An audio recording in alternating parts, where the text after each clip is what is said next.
Lectura del Santo Evangelio de nuestro Señor Jesucristo, según San Mateo.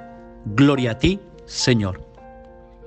En aquel tiempo, inmediatamente después de la multiplicación de los panes, Jesús hizo que sus discípulos subieran a la barca y se dirigieran a la otra orilla, mientras él despedía a la gente.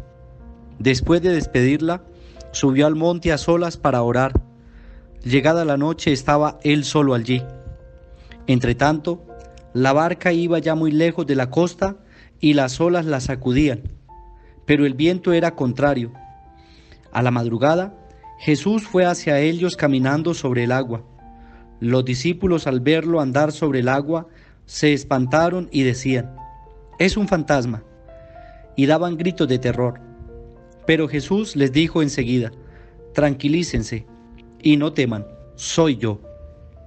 Entonces le dijo Pedro: «Señor, si eres tú, mándame ir también caminando sobre el agua». Jesús le contestó: «Ven». Pedro bajó de la barca y comenzó a caminar sobre el agua hacia Jesús, pero al seguir la fuerza del viento le entró miedo. Comenzó a hundirse y gritó: «Sálvame, Señor».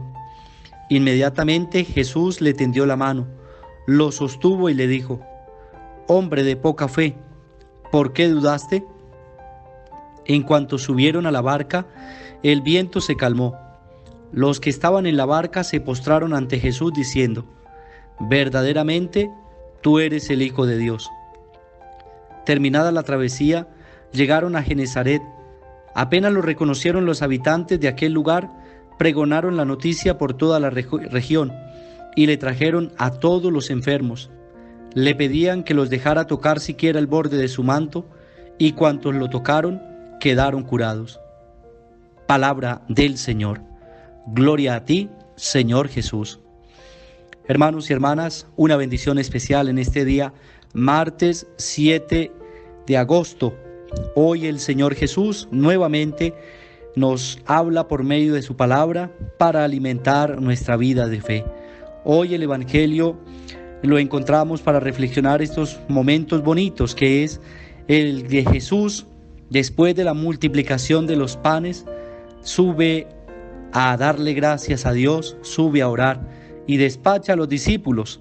Y una vez que los discípulos van por el mar, van por el lago, Jesús se queda en oración y luego a la madrugada, dice el texto, los alcanza y ellos se asustan porque creen que es un fantasma, va caminando sobre las aguas, dice el texto, y entonces ellos se asustan y Jesús les dice: «No tengan miedo, soy yo, tranquilícense, no tengan miedo, soy yo, tranquilícense». Qué hermosa palabra esta que hemos escuchado. Así es cuando tenemos miedo, dudas, temores, dificultades, problemas, cuando nosotros no sabemos qué rumbo coger, el Señor nos dice: «No tengan miedo, tranquilícense, aquí estoy yo con ustedes, no tengan miedo». Qué bueno es, mis queridos hermanos, poner nuestra fe, nuestra confianza en el Señor. Si queremos un tema para el día de hoy, la confianza en Dios, la confianza en Jesucristo el Señor, que Él le puede dar tranquilidad a nuestra vida, le puede dar calma, le puede dar esa paz interior que tanto necesitamos. Era el miedo que tenían los discípulos porque los vientos eran fuertes y el agua se movía con violencia, que parecía que iban a sucumbir, pero que cuando aparece Jesús, todo vuelve nuevamente a la calma, a la tranquilidad.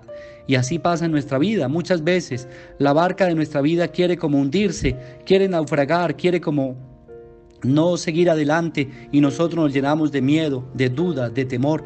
Y cuando escuchamos la voz de Dios, inmediatamente empieza a calmar nuestra existencia, a calmar nuestra vida. No tengan miedo, tranquilícense, soy yo. Es el mensaje de esperanza que el Señor nos da. Ese es un primer momento. Luego el segundo momento es el que Pedro reconoce a Jesús y le dice: «Señor, si eres tú, mándame que yo también camine sobre el agua». Y Jesús le dice: «Tú puedes, Pedro, ven, sígueme». Y Pedro se echa al agua y empieza a caminar. Pero cuando el viento le da con fuerza nuevamente, Pedro empieza a sentir miedo. Pedro no termina de creer que es el Señor, no termina de creer que Él va caminando sobre el agua, y por eso él tiene miedo. Inmediatamente grita: «Sálvame, Señor». Otra palabra para reflexionar. Cuando tengas miedos, dudas, temores, cuando le has pedido al Señor que te muestre el camino para seguir y Él te lo ha indicado y vienen problemas, adversidades, porque ciertamente que el que tiene fe, pues también se le presentan problemas, también se le presentan dificultades, pero el Señor nos invita a confiar. ¿Por qué dudaste?, le dice a Pedro, hombre de poca fe, ¿por qué dudaste? Si tú me hablaste, yo te dije, ven hacia mí. Y entonces es otra parte de seguridad que Jesús nos da. No tengas miedo, hombre de poca fe, ¿por qué dudas si yo estoy contigo? Qué bueno que no tengamos tantos miedos nosotros acumulados en nuestro corazón, tantas depresiones y tantas cosas que no nos dejan avanzar. El Señor nos dice, no sean faltos de fe, porque yo estoy con ustedes, yo estoy cerca de ustedes. Que estas dos lecciones de vida que Jesús nos da, la podamos nosotros recibir, y especialmente que nos invita hoy a la calma, a la tranquilidad, a recibir esa paz interior. No olviden recibir la paz de Dios, la tranquilidad, la calma que Él nos da en los momentos de prueba, de adversidad, en las dificultades. Sigamos orando por todos nuestros hermanos, por aquellos que están en dificultades, en problemas, que no ven un horizonte, una salida. Hoy rogamos al Señor por ustedes, también por los hermanos enfermos, los encarcelados, y por aquellos que nos piden oración constante porque están pasando momentos difíciles. Jesús les dice en este día de hoy, no tengas miedo, yo estoy contigo. No tengan miedo, soy yo. Y es Jesús el que va caminando a nuestro lado. Dios bendiga a nuestros hermanos que cumplen años, derrame abundantes bendiciones sobre todos ustedes, los guarde y los bendiga y los proteja todos los días de su vida. En el nombre del Padre, y del Hijo, y del Espíritu Santo. Amén.